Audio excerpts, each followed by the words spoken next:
Selamat teman-teman semua. Di sini kami akan mempresentasikan suam medikasi tentang penyakit demam dan nyeri yang disusun oleh kelompok 2, terdiri dari Mutiara Andini dan saya sendiri, Silvi Nuraini.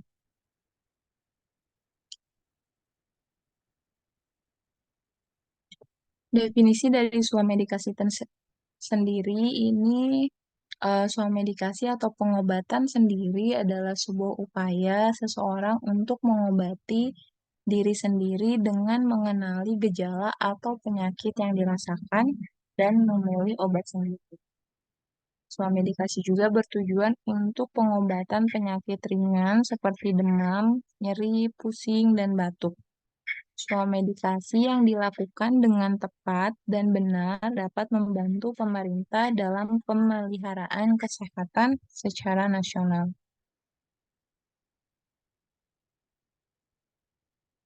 Selanjutnya ada suam medikasi demam.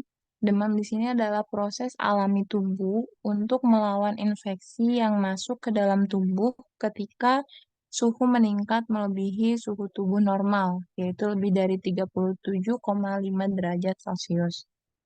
Demam juga adalah proses alami tubuh untuk melawan infeksi yang masuk ke dalam tubuh. Itu terjadi pada suhu 37,2 derajat Celcius, biasanya disebabkan oleh infeksi seperti bakteri, virus, jamur, atau parasit, penyakit autoimun, keganasan, ataupun obat-obatan. Klasifikasi demam. Klasifikasi demam ini di sini ada 5. Itu menurut Nurarif, klasifikasi demam yang pertama yaitu demam septik, yang dimana suhu badan berangsur naik ke tingkat yang tinggi sekali pada malam hari dan turun kembali ke tingkat di atas normal pada pagi hari. Sering disertai juga keluhan menggigil dan berkeringat. Bila demam yang tinggi tersebut turun ke tingkat yang normal, itu dinamakan demam hektik. Yang kedua ada demam remitan. Ini adalah suhu badan dapat turun setiap hari, tetapi tidak pernah mencapai suhu badan yang normal. Penyebab suhunya itu mungkin tercatat dapat mencapai 2 derajat dan tidak sebesar perbedaan suhu yang dicatat demam septik. Berikutnya yang ketiga adalah demam intermittent, yang dimana suhu badan turun ke tingkat yang normal selama beberapa jam dalam satu hari. Bila demam seperti ini biasanya terjadi dalam 2 hari sekali, yang disebut tersiana, dan bila terjadi 2 hari terbebas demam, diantaranya 2 serangan demam, itu disebut kuartana. Yang keempat itu ada demam kontinu, yang dimana variasi suhu sepanjang hari tidak berbeda lebih dari 1 derajat. Pada tingkat demam yang terus-menerus tinggi sekali itu disebut hipervireksia. Dan yang kelima ada demam siklik. Di sini terjadi kenaikan suhu badan selama beberapa hari yang diikuti oleh beberapa periode bebas demam untuk beberapa hari yang kemudian diikuti oleh kenaikan suhu seperti semula. Selanjutnya ada tata laksana demam. Tata laksana demam ini dibagi menjadi 2 garis besar, yang dimana ada non-farmakologis dan farmakologis. Tetapi di sini diperlukan penanganan demam secara langsung oleh dokter apabila penderita umur kurang dari 3 bulan dengan suhu rektal lebih dari 30 derajat Celcius, kemudian penderita dengan umur 3 sampai 12 bulan dengan suhu lebih dari 39 derajat Celcius. Kemudian ada penderita dengan suhu lebih dari 40,5 derajat Celcius dan demam dengan suhu yang tidak turun dalam kurun waktu 48 sampai 72 jam. Tata laksana dari terapi non-farmakologis di sini ada 3. Yang pertama bisa dengan cara pemberian cairan dalam jumlah banyak untuk mencegah dehidrasi dan beristirahat cukup. Yang kedua, tidak memberikan penderita pakaian yang panas berlebihan pada saat menggigil.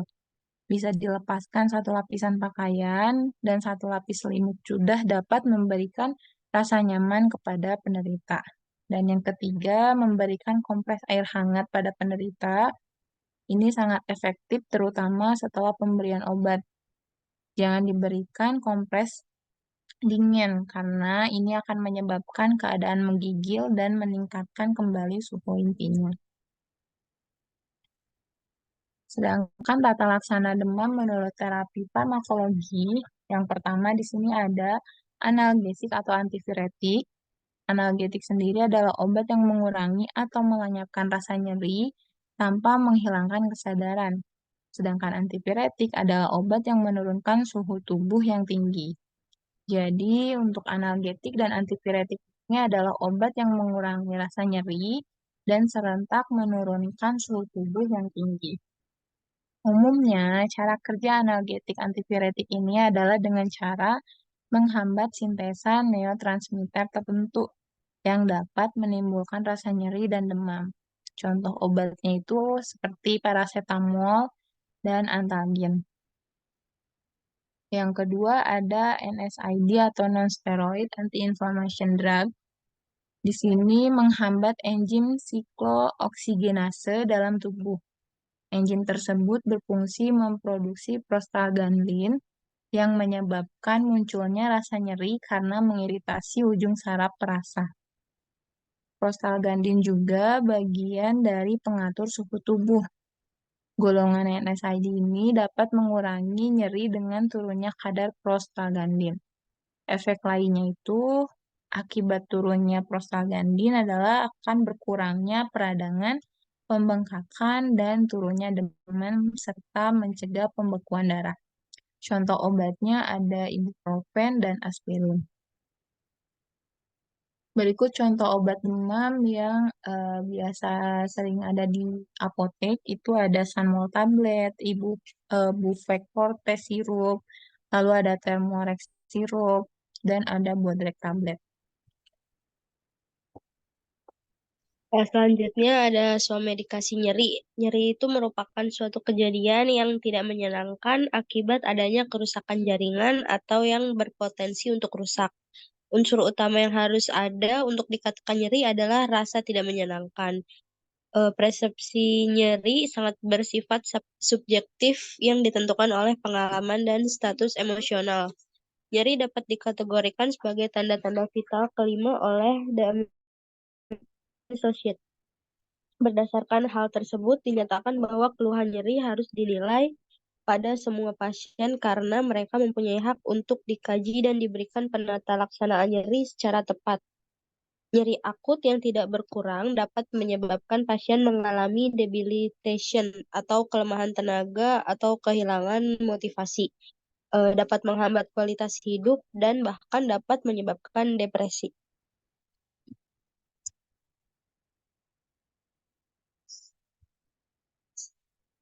Untuk klasifikasi nyeri, secara umum dibagi menjadi dua, yaitu nyeri akut dan nyeri kronis. Klasifikasi ini berdasarkan pada waktu dan durasi terjadinya nyeri. Yang pertama nyeri akut, yaitu nyeri yang terjadi dalam kurun waktu yang singkat, biasanya kurang dari 6 bulan. Nyeri akut yang tidak diatasi secara 14 adekuat mempunyai yang membahayakan luar disebabkannya karena dapat mempengaruhi sistem pulmoneri, kardiovaskular, gastrointestinal, endokrin, dan imunologik. Yang kedua, nyeri kronik, yaitu nyeri yang berlangsung selama lebih dari 6 bulan. Nyeri ini berlangsung di luar waktu penyembuhan yang diperkirakan, karena biasanya tidak memberikan respon terhadap pengobatan yang diarahkan penyebabnya. Jadi, ini dikaitkan dengan kerusakan jaringan. Menurut Guiton dan Hall 2008, nyeri kronik mengakibatkan supresi pada fungsi sistem imun yang dapat meningkatkan pertumbuhan tumor, depresi, dan ketidakmampuan.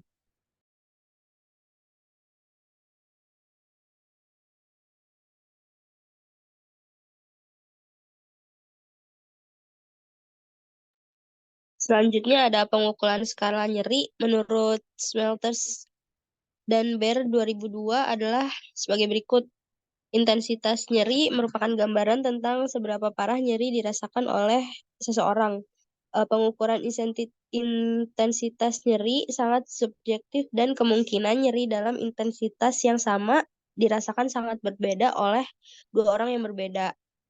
Pengukuran nyeri dengan pendekatan objektif yang paling mungkin adalah menggunakan respon fisiologik tubuh terhadap nyeri itu sendiri. Namun, pengukuran dengan teknik ini juga tidak dapat memberikan gambaran pasti tentang nyeri itu sendiri.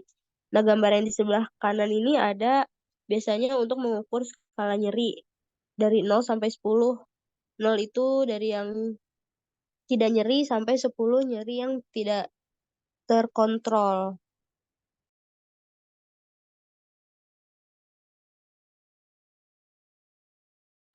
Untuk tata laksana nyeri, biasanya penanganan nyeri dapat dilakukan dengan banyak modalitas, yaitu dengan farmakologi, non-farmakologi, terapi intervensi, dan operatif. Jenis penanganan nyeri yang diberikan ke pasien dengan nyeri sangat tergantung dari diagnosis, jenis, dan intensitas nyeri yang dialami. Yang pertama ada terapi farmakologi, yaitu penggunaan modalitas obat-obatan analgesik yang digunakan untuk mengurangi nyeri yang ada berdasarkan patomekanisme terjadinya nyeri. Analgesik yang termasuk di dalamnya adalah analgesik opioid seperti opioid kuat, contohnya morfin, petidin, fentanyl, ibuprofen, dan oksikodon, dan lainnya. Opioid opioid lemah, contohnya kodein dan tramadol, analgesik non-opioid, contohnya paracetamol, dan obat-obat NSAID, spesifik COX-2 inhibitor, NMDA reseptor antagonis, contohnya ketamin dan dextromethorphan, obat anti-14 neurotropik, antikonvulsan, antidepresan, muskorelaksan, botulinum toksin, topical agent, dan lainnya. Yang kedua ada terapi non-farmakologi, yaitu penggunaan modalitas yang berperan dalam mengurangi nyeri tanpa menggunakan obat-obat analgetik. Dapat berupa terapi fisik, terapi relaksasi, hipnoterapi, terapi stimulasi saraf, terapi okupasi, konseling psikolog, dan lainnya. Yang ketiga, terapi intervensi, yaitu penggunaan metode intervensi minimal invasif ke struktur-struktur dalam mekanisme perjalanan nyeri untuk mengurangi nyeri pasien. Modalitas yang termasuk di dalamnya adalah injeksi muskuloskeletal, blok saraf, blok neuraksial, neurolisis kimiawi, ablasi radiofrekuensi, dan lainnya dengan atau tanpa menggunakan penuntun ultrason, fluoroskopi, dan pencitraan lainnya. Selanjutnya ada terapi operatif, yaitu penggunaan metode pembedahan terhadap struktur yang berperan dalam mekanisme terjadinya dan perjalanan nyeri untuk mengurangi nyeri pasien. Misalnya bedah rizotomi medula spinalis, stabilisasi struktur vertebra, dekompresi mikrovaskular, dan lainnya. Yang terakhir, terapi analgesik multimodal, yaitu penanganan nyeri dengan memberikan 2 atau lebih obat analgesik yang bekerja di tempat mekanisme yang berbeda dengan dosis masing-masing yang lebih kurang, sehingga dapat mengurangi efek samping namun tetap memberikan efek analgesik yang optimal. Contohnya itu mengkombinasikan analgesik opioid dengan analgesik non-opioid dengan menambahkan tindakan blok saraf dan neuraksial lainnya.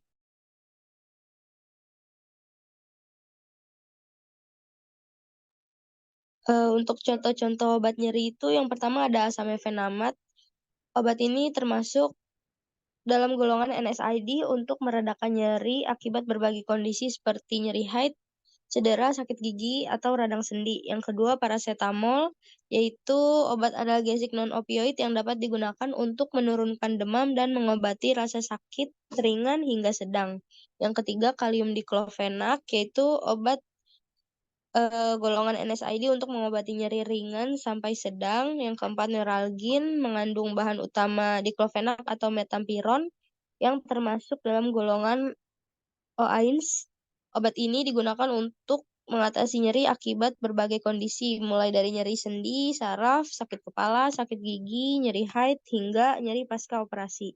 Yang terakhir ibuprofen, yaitu golongan antiinflamasi nonsteroid yang digunakan untuk meredakan nyeri, demam, dan peradangan. Nah, ini contoh-contoh obatnya.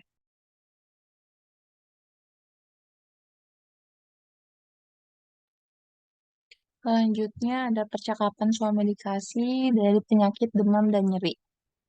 Jadi pada siang hari ada Ibu Lili datang ke apotek untuk membeli obat yang bisa menurunkan demam sang anak serta obat nyeri untuk ibunya sendiri.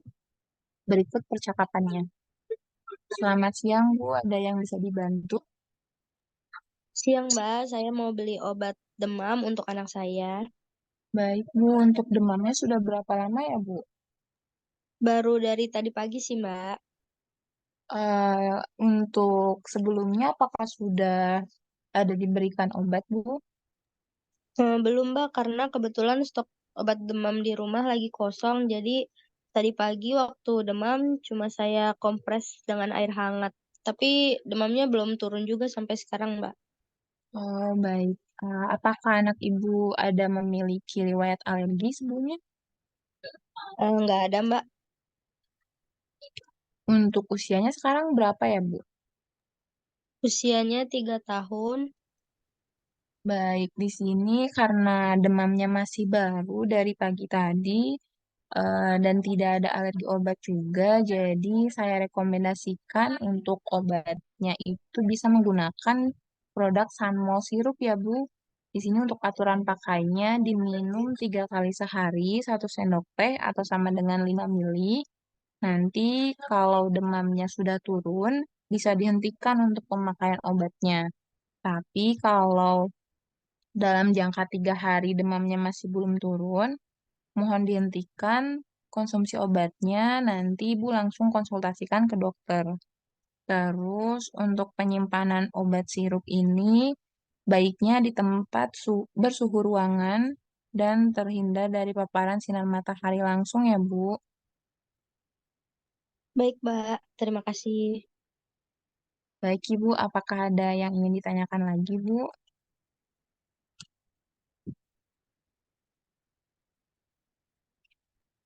Oh iya, Mbak. Mau nanya lagi, saya juga ada nyeri di pinggang. Terus pusing juga di malam. Kira-kira yang cocok apa ya? Sebelumnya Ibu ada konsumsi obat nggak? Belum minum apa-apa sih, Mbak. Ada alergi obat juga nggak ya, Bu? Kebetulan saya alergi metampiron, Mbak. Oh gitu. Selain metampiron, apakah ada alergi obat yang lainnya, Bu? Sejauh ini itu aja sih. Baik, di sini saya bantu rekomendasikan untuk obat anti nyerinya dari produk kandungan asam mefenamat saja ya, Bu. Nanti untuk aturan pakainya diminum 3 kali sehari, 1 tablet setelah makan. Diminumnya itu kalau pas lagi benar-benar nyeri aja ya, Bu. Soalnya kalau nggak ada keluhan itu sebaiknya jangan diminum karena tidak baik juga kalau digunakan dalam jangka waktu yang lama. Terus jika ada keluhan yang tidak kunjung mereda nyerinya dalam waktu 10 hari setelah penggunaan obat tersebut, sebaiknya dihentikan penggunaannya dan langsung konsultasikan ke dokter ya, Bu. Baik, Mbak. Mau nanya lagi, saya ada gangguan lambung. Kira-kira aman nggak ya, Mbak, obatnya? Nah, kalau ada gangguan lambung, sebaiknya Ibu minum obat lambung dulu sebelum konsumsi obat asam mefenamatnya tadi. Jadi nanti diminum obat lambungnya 1/2 jam sebelum makan, baru setelah itu Ibu makan dulu, setelah makan konsumsi obat asam mefenamatnya supaya tidak mengiritasi lambung atau gejala lambungnya kambuh. Itu. Terus untuk obat asam mefenamat ini penyimpanannya cukup dalam wadah tertutup di ruangan dengan suhu yang sejuk dan jangan menyimpannya itu di tempat yang lembab ya, Bu. atau sampai terkena paparan sinar matahari secara langsung. Apakah sudah jelas, Ibu? Baik, terima kasih Mbak, sudah jelas. Sama-sama, Ibu. Senang bisa membantu. Semoga lekas sembuh, Ibu dan anaknya. Amin, terima kasih Mbak. Berikut daftar pustaka dari materi yang kami presentasikan. Sekian presentasi dari kelompok 2 tentang swamedikasi penyakit demam dan nyeri. Mohon maaf apabila ada kekurangan dalam penyampaiannya. Assalamualaikum warahmatullahi wabarakatuh. Waalaikumsalam warahmatullahi wabarakatuh. Dari lain ada yang mau ngasih masukan nggak wawancaranya bagaimana kira-kira? Atau dari presentasinya ada yang mau diberi usulan?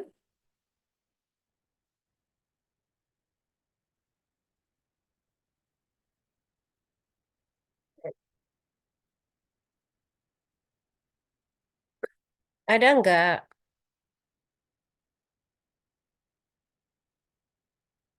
kelompok Belum. lain yang apa ikut mendengarkan? Kira-kira ada yang mau diusulkan atau mau disanggah? Kira-kira ada nggak? Belum ada Ibu. Belum ada.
Oke, kalau nggak ada. eh Tadi di percakapannya sudah apa namanya sudah menanyakan ya, udah menanyakan identitas diri, kemudian sudah mengucapkan salam ya, kemudian sudah menjelaskan tentang obatnya. Nah, tapi ada nih satu nih, kira-kira kalau dia nanti bertanya pasiennya, apakah sanmolnya itu bisa dipakai untuk adiknya yang lain nggak? Kira jawaban kamu gimana?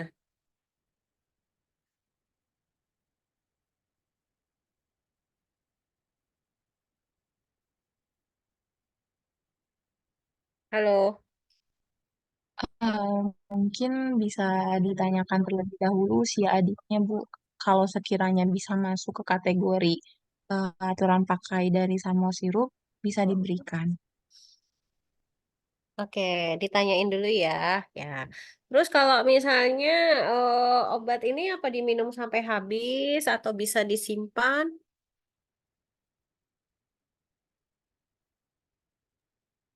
Untuk Gimana? obat Sanmo sirup karena bukan golongan antibiotik, jadi cukup dikonsumsinya kalau selagi ada keluhan aja, Bu, atau pas lagi demam. Terus kalau misalnya disimpannya berarti kalau kalau nggak dibutuhkan disimpan. Nah, disimpannya berapa lama kira-kira?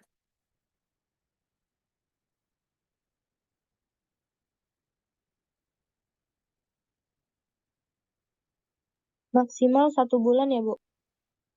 Maksimal 1 bulan. Ya, nanti kalian baca lagi BUD-nya ya, Beyond Use Date ya. Apa 1 bulan, apa 1 minggu ya.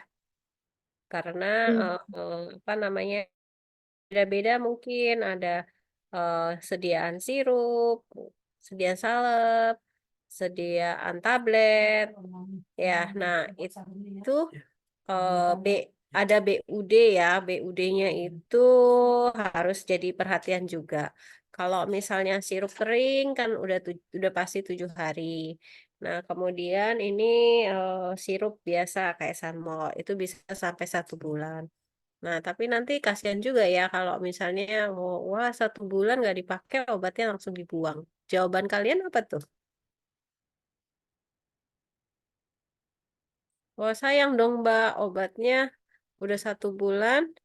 Kemudian belum habis, baru dipakai 1 kali. Kemudian saya langsung buang setelah 1 bulan. Itu jawaban kalian gimana atas atas perkataan pasien kalau seperti itu?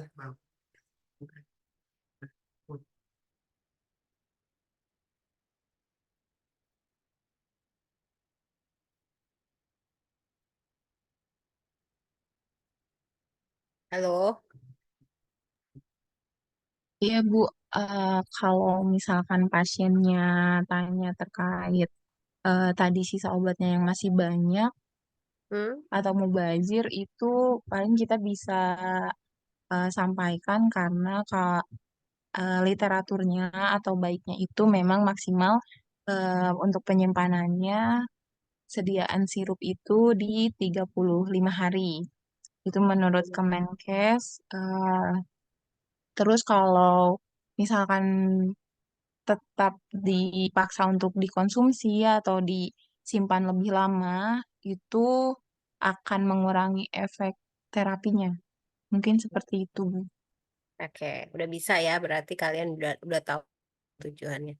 Baik, oke, ini kelompok demam dan nyeri. Ada lagi yang mau presentasi? Masih, Bu. Iya, Ya, masih ada. ayo lanjut aja. Terima Kasih ya, kasih, Bu. sama-sama.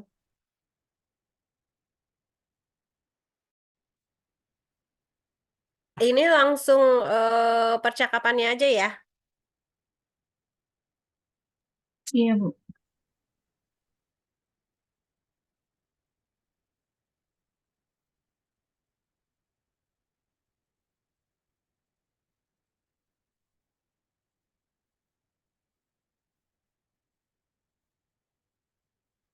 Baik, Bu. Selamat siang, Mbak. Siang Ibu, perkenalkan saya Selinia Melinda selaku apoteker yang bertugas hari ini. Ada yang bisa saya bantu, Bu? Mbak, saya cari obat demam. Kalau boleh saya tahu, saya berbicara dengan Ibu siapa? Ibu Maya, Mbak. Ya, Ibu Maya, obatnya untuk Ibu sendiri atau untuk orang lain, Bu? Untuk anak saya, Mbak. Anak Ibu usianya berapa tahun ya, Bu? 6 tahun, Mbak. Kalau boleh saya tahu, sejak kapan mulai demamnya, Bu? Mulai dari semalam, Mbak. Ya, kalau boleh saya tahu lagi, karena apa ya, Bu, demamnya kira-kira? Kehujanan, Mbak. Oh, habis hujan-hujanan. Ada gejala Iya. lain nggak, Bu, selain demam? Apakah sedang sakit flu, batuk, Kok bisa mual di muntah? sini HP Bunda? Nggak ada sih, Mbak. Baru demam aja. Iya, Ibu sebelumnya apakah sudah mengukur suhu tubuh anak Ibu? Udah, Mbak. 39 derajat Celcius. Baik, sebelumnya sudah diminumkan obat apa, Bu, di rumah? Kalau obat sih belum, Mbak. Baru saya kompres aja. Baik, Ibu. Anak Ibu ada riwayat penyakit atau riwayat alergi obat tertentu? Kalau alergi, enggak sih, Mbak. Penyakit juga enggak ada. Baik, Ibu. Saya coba rekomendasikan obat tempra sirup rasa anggur. Ini beratnya sebanyak 60 mili. Apakah sudah pernah minum obat ini anak ibu sebelumnya? Belum pernah, Mbak. Baik Bu, saya coba jelaskan. Tempra sirup merupakan obat dengan kandungan paracetamol 160 mg per 5 mili sirup. Paracetamol ini obat antipiretik atau menurunkan demam. Untuk dosisnya, bagi anak 6 tahun, 2 sendok takar atau 10 mili. diberikan tiap 4 jam, tapi tidak boleh lebih dari 5 kali dalam sehari. Aturan pakainya dikonsumsi bisa sebelum ataupun sesudah makan. Jika demamnya tidak menurun selama 2 hari, maka sebaiknya segera dikonsultasikan ke dokter ya, Bu. Oh, baik.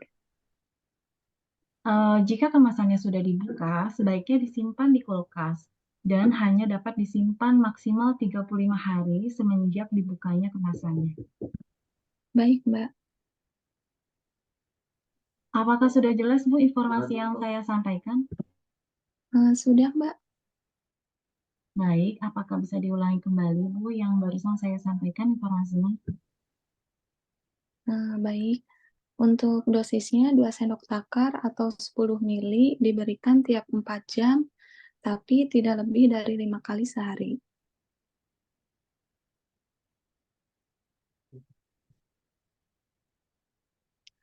Aturan pakainya dikonsumsi bila bisa sebelum ataupun sesudah makan. Dan jika demam tidak menurun selama 2 hari, maka segera konsultasikan ke dokter. Untuk sisanya dapat disimpan di kulkas dan maksimal hanya 35 hari sejak dibuka. Baik, Ibu. Untuk harganya Rp55.000, silakan ke kasir depan ya, Bu. Baik, Mbak. Terima kasih. Terima kasih kembali, Bu. Semoga lekas sembuh anaknya ya, Bu. Amin. Terima kasih.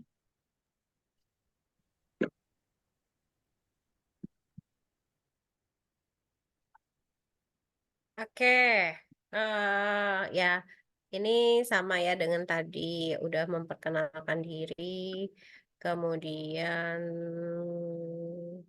ada mengulangi nggak tadi, mengulangi informasi yang diberikan? Ada, Bu.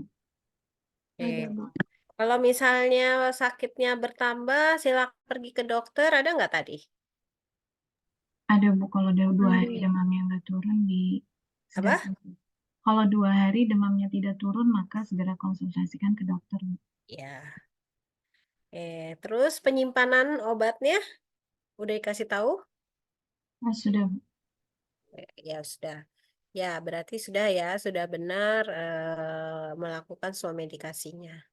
Baik, sekarang kelompok yang lain lagi.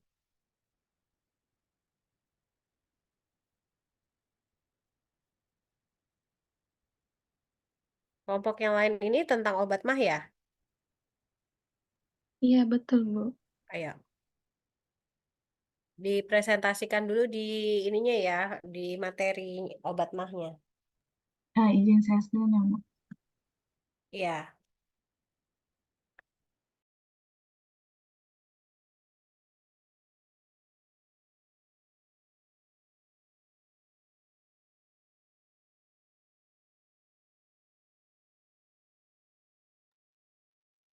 Izin dimulai ya, Bu. Assalamualaikum warahmatullahi wabarakatuh. Waalaikumsalam warahmatullahi wabarakatuh. Untuk hari ini, kami akan membahas tentang suatu medikasi tentang penyakit mah. Yang terdiri dari Selinia Melinda, saya sendiri Septia Wafa Khairiyah, dan Siti Nurmaya.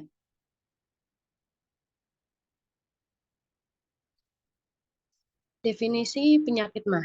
Sakit mah atau gastritis berasal dari bahasa Yunani yaitu gastro, yang berarti perut atau lambung, dan itis yang berarti inflamasi atau peradangan.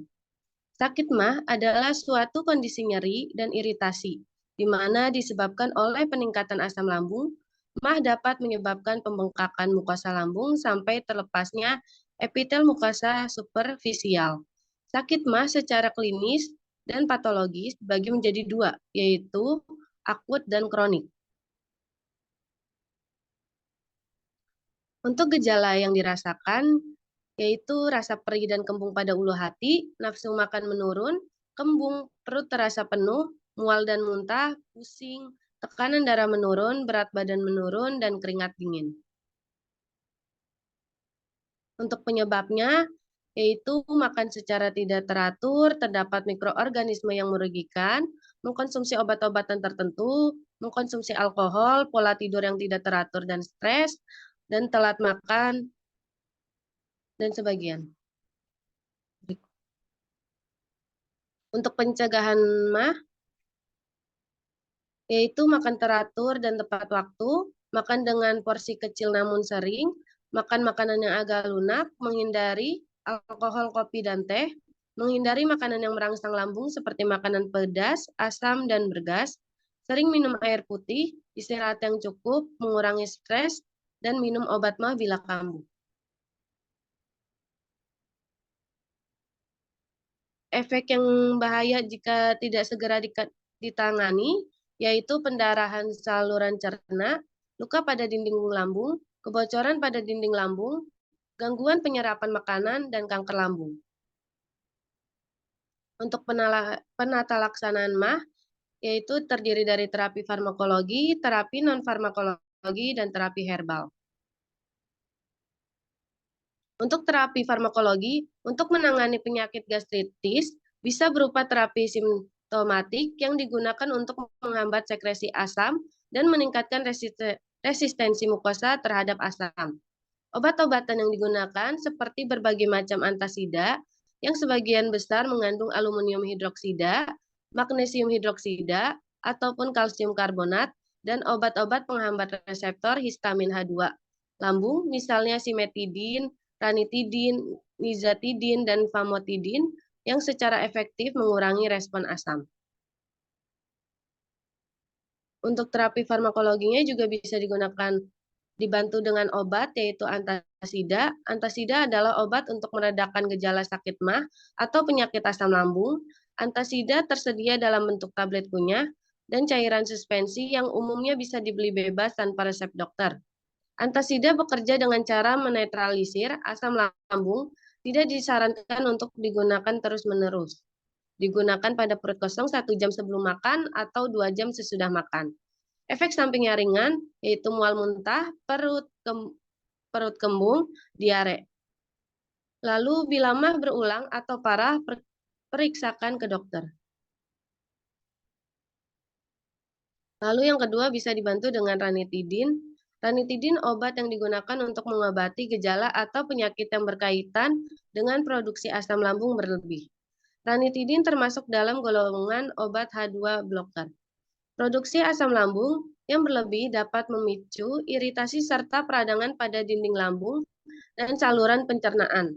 Hal ini dapat menyebabkan berbagai gejala seperti rasa panas pada ulu hati dan tenggorokan, mual, serta kembung. Ranitidin bekerja dengan cara menghambat produksi asam lambung yang berlebih sehingga gejala tersebut dapat mereda. Efek samping yang dirasakan mual muntah, perut kembung, dan diare. Lalu masuk ke dalam terapi non-farmakologi. Yang pertama itu membiasakan makan dengan teratur, menghindari makanan yang asam atau pedas, menghindari minuman kopi, asam, atau bersoda, teknik relaksasi seperti dengan olahraga agar dapat menghindari stres, hentikan kebiasaan merokok dan mengkonsumsi alkohol, dan istirahat yang cukup. Untuk terapi herbal atau tradisionalnya bisa dengan kunyit, yaitu 1 buah kunyit besar atau 3 kunyit kecil dicuci, dikupas, dan diparut, lalu diperas untuk diambil sarinya, kemudian air diminum pagi dan sore. Lalu bisa juga dengan menggunakan daun salam segar sebanyak 15-20 lembar, cuci bersih, rebus dengan setengah liter air sampai mendidih selama 15 menit. Tambahkan gula aren secukupnya. Setelah dingin, minum airnya sebagai teh, lakukan setiap hari sampai rasa perih dan penuh di lambung hilang. Baik, selanjutnya dilanjutkan oleh Kamaya dan Kasani. Baik, selanjutnya dialog sebuah medikasi MAH. Selamat siang, Mbak. Selamat siang, perkenalkan saya Selinia selaku apoteker yang bertugas hari ini. Ada yang bisa saya bantu, Mbak? Saya mau cari obat MAH, Mbak. Baik, kalau boleh saya tahu, saya berbicara dengan Mbak siapa? Saya Maya, Mbak. Baik, Mbak Maya. Obatnya untuk Mbak Maya sendiri atau untuk orang lain? Iya, untuk saya sendiri, Mbak. Iya, untuk usianya berapa tahun, Mbak Maya? Usia saya 21 tahun, Mbak. Kira-kira sudah berapa lama mengalami gejalanya? kurang lebih 2 hari ini, Mbak. Kalau boleh saya tahu gejalanya seperti apa, Mbak? Saya berasa mual seperti mau muntah. Ini karena kemarin habis makan bakso pedas, Mbak. Sebelum saya merekomendasikan obat, saya mau bertanya beberapa hal. Apakah Mbak bersedia?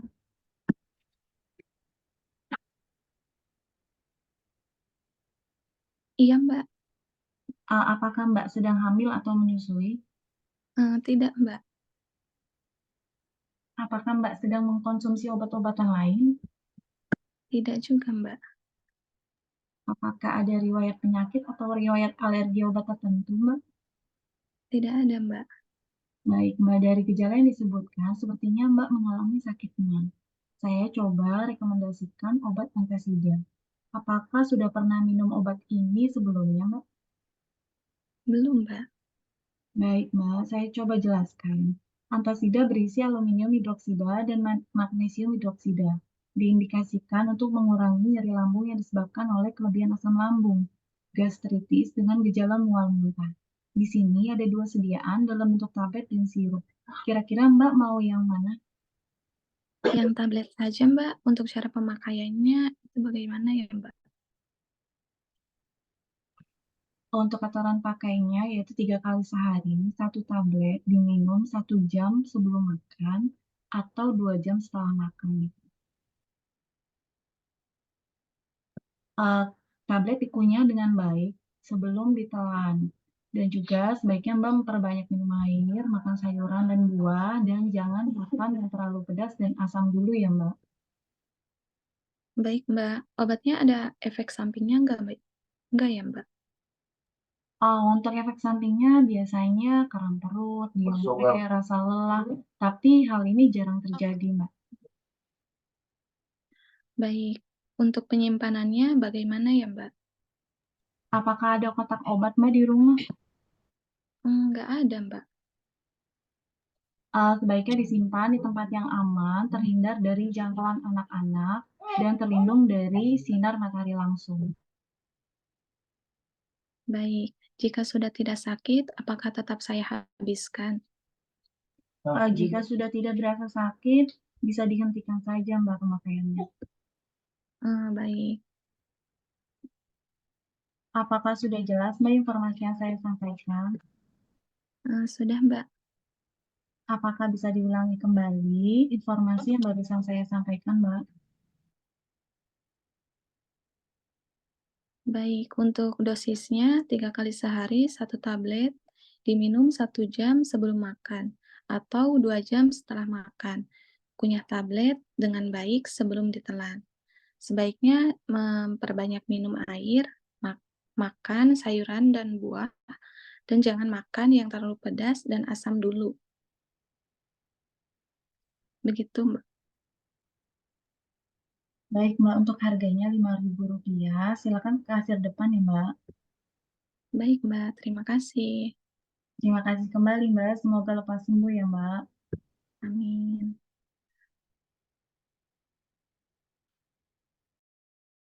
Demikian presentasi dari kelompok kami. Kurang lebihnya mohon maaf. Assalamualaikum warahmatullahi wabarakatuh. Waalaikumsalam warahmatullahi wabarakatuh.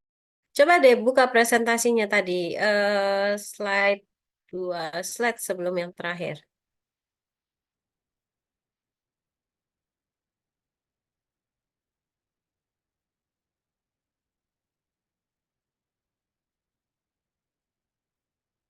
Ya, udah deh. Setelah itu. Ya, sudah.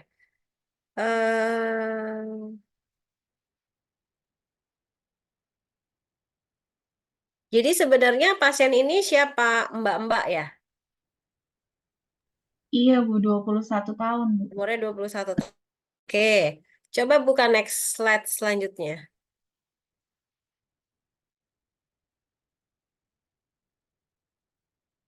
Ya.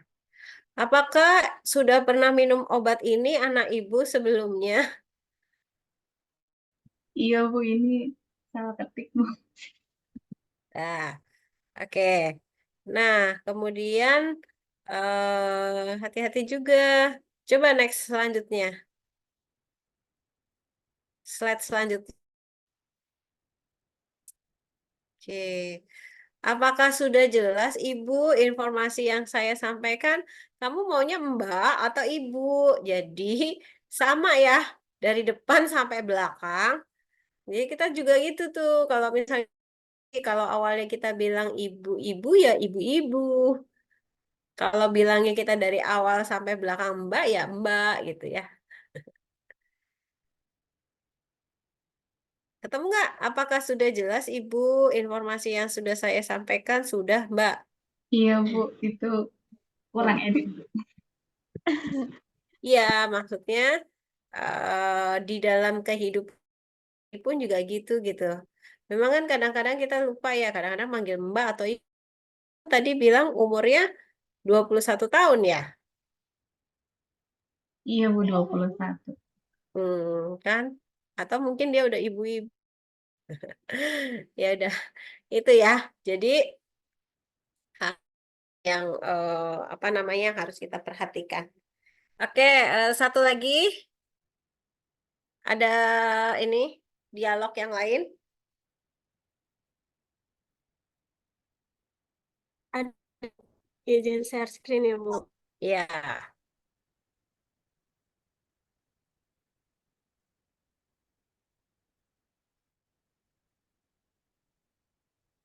langsung percakapannya aja atau dari awal, Bu? Enggak, percakapannya aja saya mau tahu. Kalau yang itu kan tadi sama ya.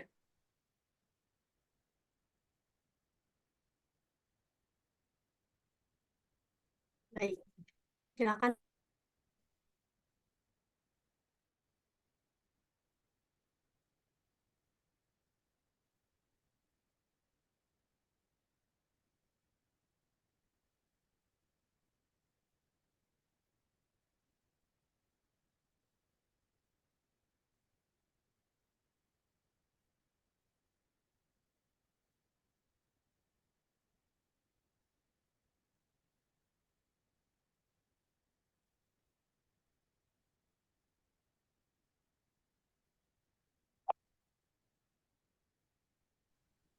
Izin untuk membaca ya, Bu.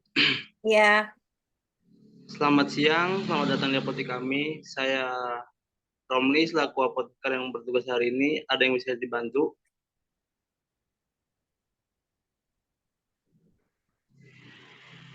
siang Pak. Saya mengalami keluhan sakit lambung. Maaf sebelumnya Mbak, kalau boleh tahu nama Mbak siapa dan umurnya berapa tahun ya Mbak? Nama saya Lulu, 25 tahun. Baik, sudah berapa lama mengalami rasa sakitnya? Apakah rasa sakitnya konstan atau hilang timbul Mbak? Sudah 3 minggu, untuk rasa sakitnya hilang timbul, Pak. Kalau saya boleh tahu, rasa sakitnya di bagian mana ya Mbak? Di bagian ulu hati sini, Pak. Apakah ada gejala penyerta lainnya Mbak? Kadang-kadang saya sering pusing juga sih, Pak. Baik, pusingnya yang Mbak rasakan diakibatkan dari mah yang Mbak rasakan. Apakah sakit mahnya mengganggu aktivitas Mbak? Iya, hampir setiap hari. Kerjaan jadi nggak konsen dan menyebabkan saya stres. Nah, stres ini memicu mahnya lamban untuk hilang. Apakah sudah diperiksa ke dokter sebelumnya? Belum, Pak. Saya mau beli langsung obatnya. Baik Mbak, lalu bagaimana dengan pola makan Mbak tiap harinya? Nah, itu yang menjadi masalahnya. Saya terkadang suka telat makan.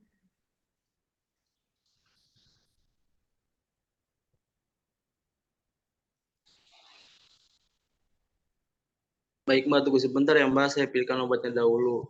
Ini obatnya polisiren tablet, harga obatnya 10.000 per strip. Obatnya diminum dengan dikanya 2 kali sehari sebelum makan. Kadang-kadang ada efek samping seperti sembelit dan diare. Namun tidak semua mengalami efek samping tersebut ya Mbak. Lakukan kebiasaan sehat seperti tidak merokok, atur pola makan dan olahraga teratur. Jangan stres dan jangan biasakan telat makan. Jika rasa sakit berlanjut, segera pergi ke dokter ya. Apakah sudah jelas Mbak? Baik, Pak. Sudah jelas ini uangnya. Baik, terima kasih. Semoga lekas sembuh ya Mbak.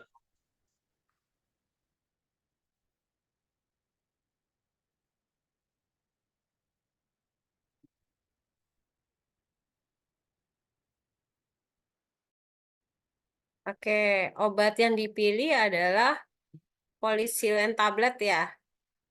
Iya, Ibu.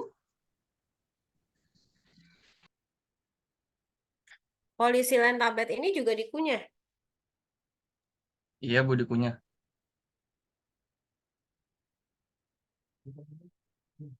Nah, kadang-kadang pasien nih nggak tahu nih, misalnya kan dikunyah 2 kali sehari sebelum makan. Berarti 2 kali sehari itu gimana tuh? Makan pagi kah? Bisa makan siang? Atau makan pagi dan memakan malam? Atau gimana kira-kira? Tadi ada dua, dua seperti ini kan juga tidak jelas nih, hanya dikunyah sebelum makan. Atau 2 jam setelah makan. Gimana?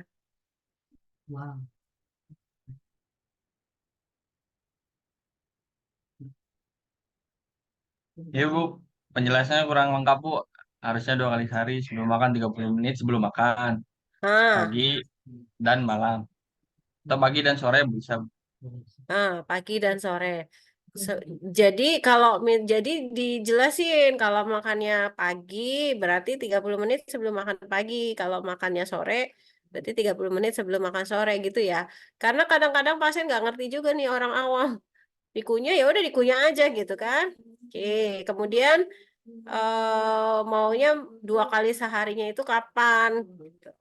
Ya, terus kemudian dikunyah, kemudian didorong sama air atau gimana? Gimana sih dikunyah itu dikunyah terus langsung telan gitu? Iya, Bu. Bisa dengan bantuan air, bisa, Bu. Kalau emang tenggorokannya basah, bisa langsung ditelan, Bu. Oke, oke lah. Terus simpannya ada.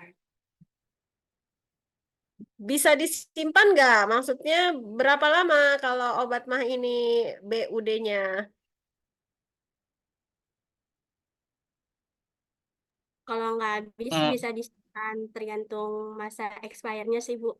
Kan dia kemasannya dibungkus sama aluminium foil kalau nggak salah. Jadi yang kebuka setiap kali mau dipakai kan 1 tablet. Jadi sisanya masih bisa disimpan tergantung masa expirednya. Sesuai dengan masa expire ya? Kalau tablet ya.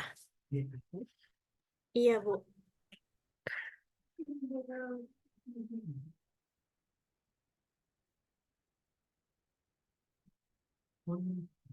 Coba sebelum ini slide-nya apa?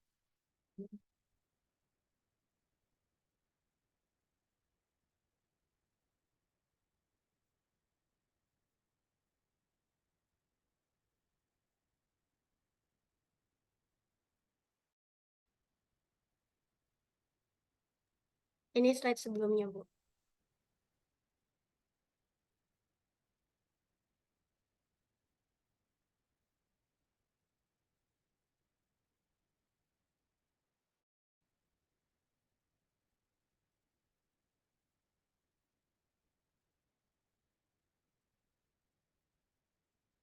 Hmm, hmm,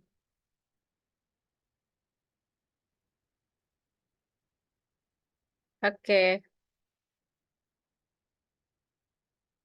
Emang kalau sakit mah itu pusing ya?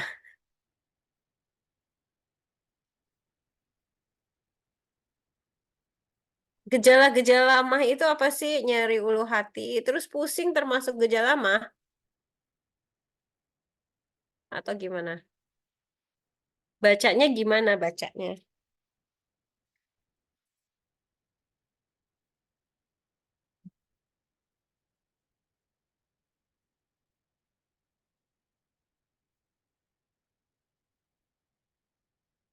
Untuk efek sampingnya sih ya, perih, terus terus rasa terbakar, mual muntah, kembung, kayak kehilangan selera makan. Terus Pusing? Masuk nggak? kalau di teorinya sih nggak masuk ya Bu. Cuman kalau berdasarkan saya dari teman saya sih kadang ada yang bisa nyampe bikin palanya pusing, Bu. Gitu. Ya udah, nanti untuk next selanjutnya ya ini ya untuk teman-teman yang lain nanti kalian lihat deh itu kan ada kalau Kemenkes itu mengeluarkan panduan obat bebas ya obat bebas dan obat bebas terbatas. Di situ ada tuh gejala-gejalanya sedikit ya. Beberapa untuk penyakit-penyakit yang bisa ditangani oleh obat bebas dan obat bebas terbatas. Jadi next itu kasusnya kita akan lihat dari situ ya.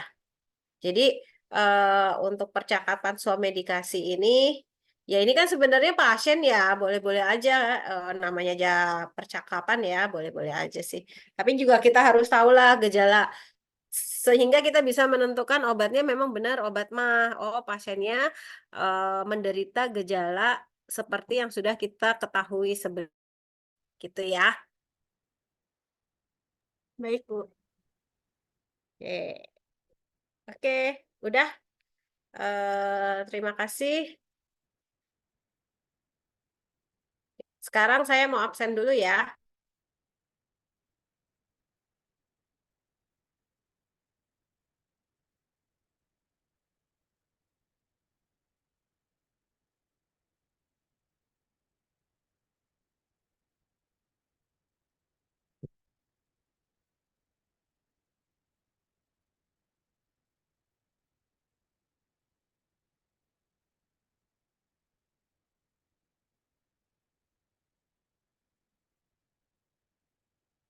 Diah Ayu ada. Hadir, Ibu.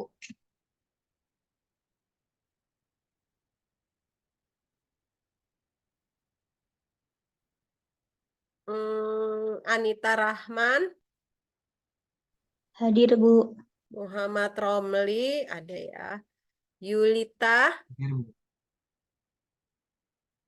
Yulita, Hadir, Bu. Rafelina, Hadir, Hadir, Ibu. Bu. Lulu, Hadir, Bu. Siti Nurmaya, Hadir, Ibu. Fahmi, Florita, Hadir, Ibu. Ananda, Iskandar Hakim, Hadir, Bu. Nia Febriana, Hadir, Bu. Mutiara Andini, Hadir, Bu. Septia, Hadir, Bu. Elinia, Hadir, Bu. Silvi. Hadir, Ibu. Coba Fahmi ini ada nggak Fahmi Rizky Fadila? Nggak ada ya? Oke. Di partisipannya ada, Bu. Ya, ntar kita lihat lagi. Eh, Oke. Nah, dari dua bahasan kita di hari ini, demam serta obat mah, ada yang mau kalian tanyakan?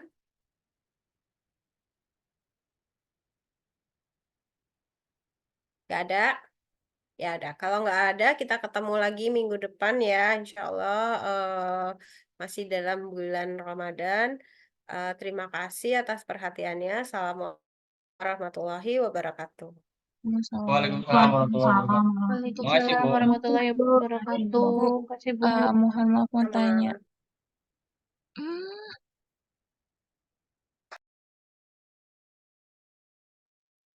Udah keluar ibunya, Pi. Tanya Iya, absen ya, Pi. udah. Itu Absen Ipi masih mau tidak nanya apa hadir ke Ipi? absen. Dijawab kok. Iya, SCP. absennya yang tadi juga belum ya, farmasi forensik nih. PC ya sayangku Muti. Muti. Yang Ya. ini masuk nggak? Kagak tahu, Bu. Cek. Dulu Paling ya. dia langsung close. Bentar. Kenapa pusing ada dalam gangguan lambung? Iya, dominannya sih mual muntah Nah, emang sih. pusing. Pusing banget palanya. Lapar belum makan. Jadi Karena kalau lapar ya pusing, betul. Kebanyakan presentasi hari ini, tiga presentasi aku. Iya, Pusing pusing nggak wajar. Kak Ola, Bibi. Gue mau ya udahlah. semangat, Selamat semangat. istirahat semua. Assalamualaikum. Iya, Waalaikumsalam. matanya Fahmi banget nih.